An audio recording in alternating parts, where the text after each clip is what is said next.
Today we're going to simplify the hell out of base building. Right now how it works is you take some stones, you pull up to this guy, repair the base totem, and it kind of gives you like a range to build in. That's kind of hard to see down there. That's like, you know, you can expand out this way, plonk that down, get some workbench stuff going. But I'm not a fan of this base totem thing, and I'm not a fan of like the range here. And I think I've got an idea for how I can simplify that and make the design more elegant. If you're new around here, what's going on? My name's Randy, and I'm making a survival crafting game. Don't forget to watch the game on Steam, link down in the description. Right now we're on the arc of simplifying the living shit out of the game. I've simplified the attack animations. I've simplified the enemies.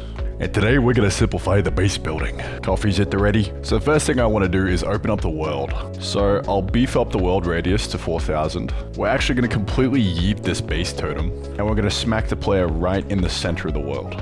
Sweet, so now we've got a lot of space. Oh, we're back to the open world. I still don't exactly know what I'm gonna do about these edges, but we can just pretend it's not a problem for now, which personally is my favorite way of solving problems. Oh no, I forgot to pull, and now we got a merge conflict. No!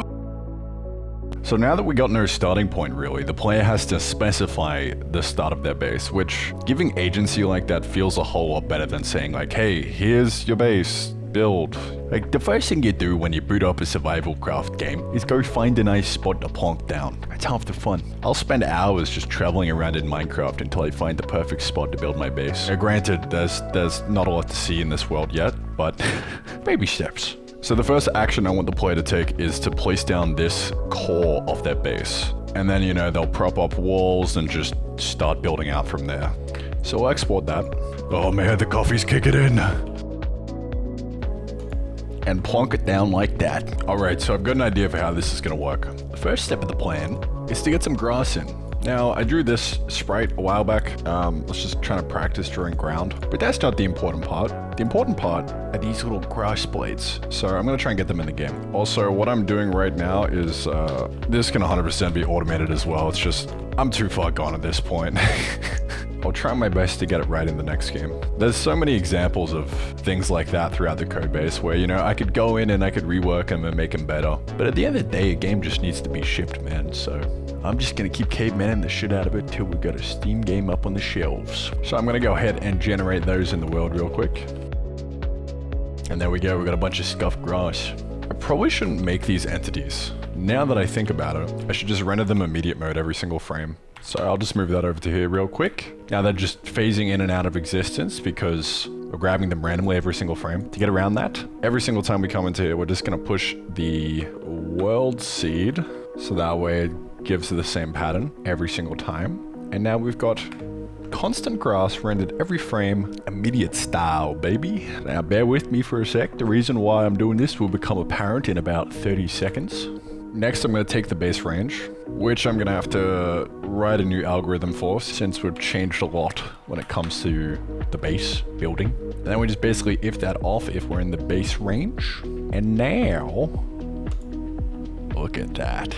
Cleared out some room for the base. The general idea here is that if it's grass, you can't build on it. But if the grass has been removed, then that's like your domain and that's where you build. We can go ahead and place our crafting table down. The game's slowly but surely getting back into a playable state. Not quite there yet, there's still a few things I need to do, and I'll tackle a little bit more of that tomorrow. I'm gonna redraw the grass so there's a better sense of boundary. There we go, that's feeling a lot better. So now I've just got to get this lined up properly because there's like 2 tiles on this side, but 3 on this side, and it's like, what's going on? Like, in terms of the grass itself, I'm pretty sure it's like only 3 tiles long, so 48 pixels. So this is a bit too naive, I need to fix it.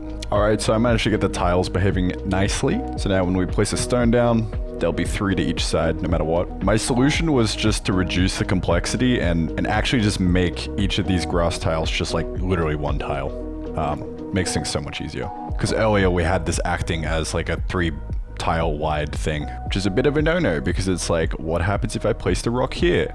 Next, what I want to do is figure out how to make this crafting table fit on the tile grid better. Because it's 2 wide instead of 1. The walls work because it's like 3 wide, so it's got like a nice odd division there. But this is even, so I don't know, man. I don't know. The best solution would just to force things to not be even. But that feels like a cop-out, so I'm gonna fix it. So I think the easiest way to fix this is to just edge case it, put an if statement in. If the structure tile width is even, I think just gonna nudge it a little bit by like half the tile width, so that way I think it might shove it onto the grid properly. There we go, I think I got that working. Can't go out of the range, but we can plonk it inside, get on with our crafting. Brought to you by Caveman Solutions. Last but not least, we're going to get them walls back in. Okay, these grass things are really fucking starting to piss me off. My brain's run out of juice, I'm gonna solve this tomorrow. There we go, we don't have them blocking the placement anymore. Now, that brings up a new question of simplifying these guys, because right now it's like a plant, you go up, you harvest it, and then it takes a while to regrow. But then it's like, oh well, how do I destroy this and move it around? It kind of complicates things. Actually, why don't we just like hit it with the axe? It just makes so much sense. We can still also have the interaction to harvest if you don't want to destroy it. So that way you can like kind of make farms, I guess. Maybe that'll work, who knows, man. Now we're getting a bit off track here for the base building, but that's okay. We like tangents. So let's go do that real quick. And the game's just kind of like inching forward bit by bit. Like I'm really quite optimistic about the future of this. I think actually taking the time to sit down here and strip away everything to its core and try simplify the game has been a really good decision in hindsight, because I really was considering just like throwing my hands up in the air and just like pushing it out on Steam and not caring. But it's like then I just have a shit game, so it's like why not just take another couple months to make it good, you know, at least to the best of my ability. I can see it now though, like new enemies coming in, attacking the base. Like I feel like I've got line of sight on making it good. We'll see though. Give me another couple weeks to cook. Now that we're going down this route, I'm also just gonna make a little fiber seed. So I've split the drops out into two. We've got the loot drops and we've got the harvest drops. So the loot drops happen when you just destroy it, right? And the harvest drops happen when you harvest it.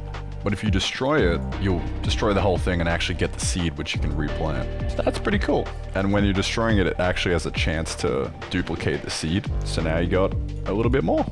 You can build up a farm that way. Man, that feels so much easier. That's such a simple, elegant solution to the whole destroying problem. I like it. Before I had a really ugly solution. I had this destroyer's hammer, which you could, you know, craft and then hold, and then you could go around destroying things with it. But that was icky. And I was thinking, oh, maybe we do a complicated thing where in build mode, you can enter like a destroy mode and then you can click and destroy things. But that was too complicated. But this, just whack it. Makes so much sense. Nice. All right, now we're talking. Oh, finally, that problem is solved. That's been pissing me off for so long. But sometimes you just gotta sit on them and just wait for the solution to come along. Man, this is actually starting to feel good. So the next thing I want to do is, I was gonna say force this to like only be placed here and then here and then here. So that way you're forced to like start the center and build out. But like, we don't actually really need that restriction. Because I mean, yes, the player could technically just do that and then put up a wall that way. But we've actually got a rested buff in the game at the moment. So like when you enter your base and it's like fully enclosed off, you get a buff which, you know, restores health and you lose hunger slightly slower and stuff like that. So you're incentivized to build out your base that way. Like, we don't actually need to be entirely anal and just, you know, force the player to do exactly this every single time. Just gently nudge him in that direction, you know? So I think that's fixed. Best way to solve the problem is to realize it's not a problem to begin with. So now the last thing I want to do is make this auto flip when we go around to the other side. Okay, sweet, we're running out of memory again. VS Code's feeling a little hungry with the 22 gigabytes. It's because there's a memory leak in the LSP I'm using. It's alright. So if our XPOS is less than the XPOS of the base stone, then we will do a flip. And now we should have the sprite being flipped around the base point. So if we go over the other side, well, that's awkward. Take two. Yeah. We're back, baby. Keep crushing it, boys. I'll see you in the next one.